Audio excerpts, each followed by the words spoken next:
فرض نمازوں کے بعد درود شریف کا اہتمام کرنا، شرعاً اس کا کیا حکم ہے؟ چنانچہ فرض نمازوں کے بعد بالالتزام ان اللہ و ملائکتہ یصلون علی النبی، یا اسی طریقے سے درود شریف پڑھنا خواہ جہرن ہو یا سرن ہو، یہ خلاف شرع اور بدعت ہے، نہ صحابہ سے یہ مروی ہے، نہ اکابرین سے، نہ اللہ کے رسول صلی اللہ علیہ وسلم سے، کیونکہ یہ طریقہ قرون مشہود لہا بالخیر اور ائمہ اربعہ میں سے اور صحابہ میں سے کسی سے بھی یہ ثابت نہیں، لہذا یہ اضافی چیز ہے جو بدعت شمار کی گئی۔ مشکات میں روایت ہے من احدث فی امرنا ھذا ما لیس منہ فہو رد، مشکات صفحہ 27، باب الاعتصام بالکتاب والسنہ، شرح طیبی میں ہے کل بدعۃ ضلالہ،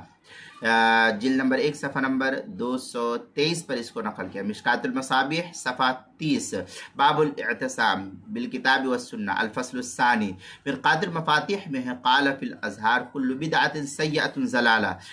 جلد نمبر 1 صفحہ نمبر 337 پر اس کو نقل کیا گیا ہے۔ مرقات میں کافی تفصیلی بحث ہے، علامہ نووی کے حوالے سے لکھتے ہیں البدعۃ کل شیء عمل علی غیر سابق وفی الشرع احداث ما لم یکن فی عہد رسول اللہ، اس طریقے کی عبارت جو ہے نقل کیا ہے مرقات جلد نمبر 1 صفحہ نمبر 264، بحوالہ فتاوی عثمانی جلد نمبر 1 صفحہ نمبر 113، فتاوی حقانیہ جلد نمبر 1 صفحہ نمبر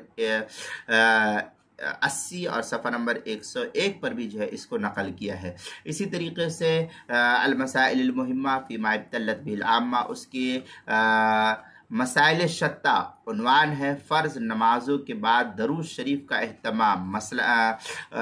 جلد نمبر 1 صفحہ نمبر 172، مسئلہ نمبر 181 کے تحت جو ہے اس کو نقل کیا گیا ہے، تفصیل یہاں دیکھی جا سکتی ہے۔